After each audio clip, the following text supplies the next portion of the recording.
Hello, hello, hello.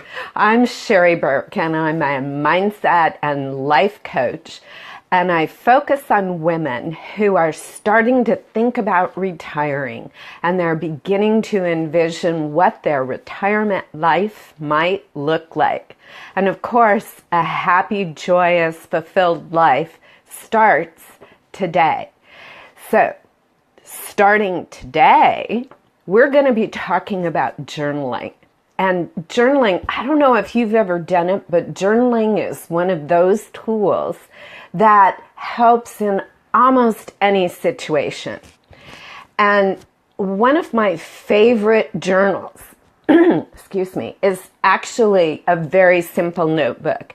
It could be spiral bound, it could be a composition notebook, and it's almost, if it's too fancy, you aren't going to want to pick it up and write in it. So you have to get past that. Journaling is a tool, and it's a very important tool to really help your physical, mental, spiritual, and emotional health. And journaling, my blog this month talks about being vulnerable and being open to love. And of course, when you're being vulnerable, it brings out all sorts of interesting things. And a journal is really a key tool in helping us process some of that.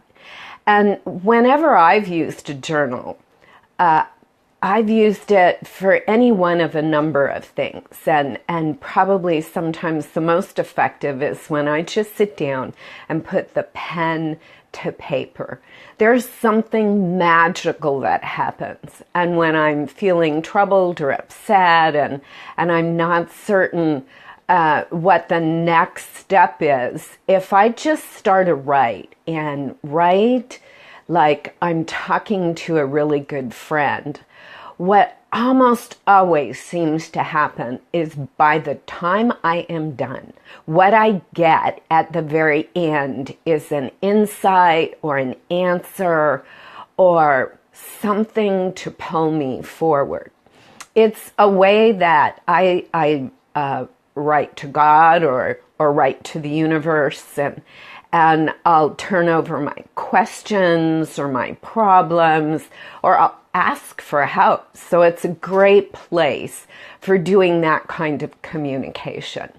It's also one of those tools that I've used to celebrate something exciting that's going on in my life, something that I may have finished, something that has just happened, the accomplishment of a big event, something. And so, it's a form of acknowledging myself, of appreciating and celebrating what I have done.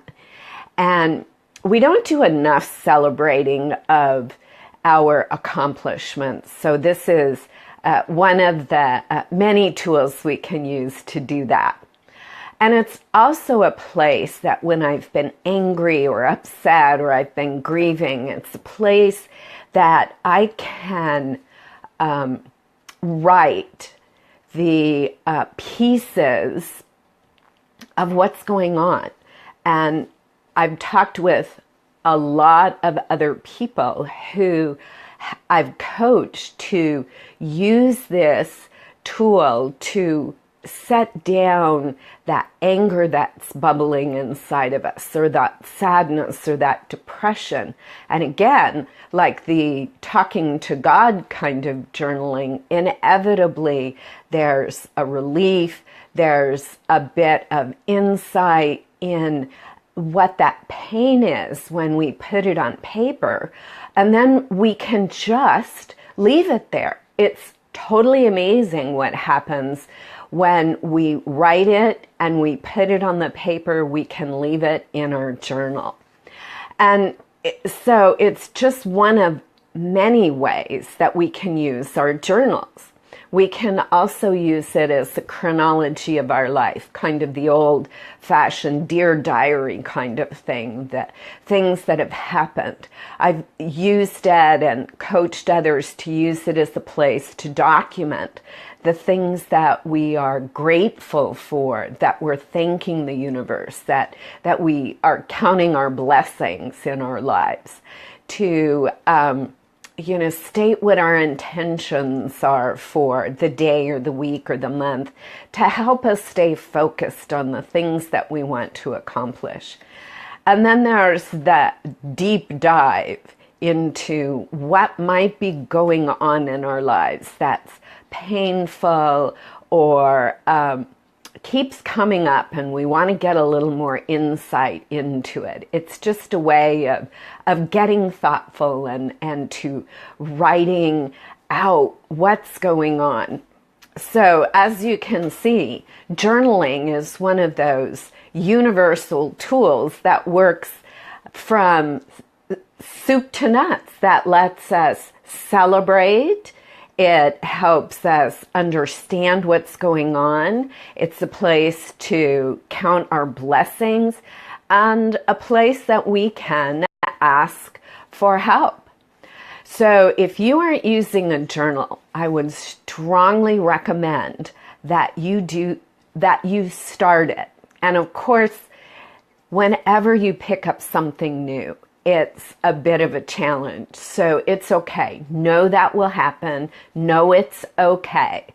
Just pick up the pen and put it on the paper and see what happens next. I would love to hear your adventures with your journal. So send me a text or send me a comment below, and I'll leave my current blog post on being vulnerable and open to loving relationships in the comments below.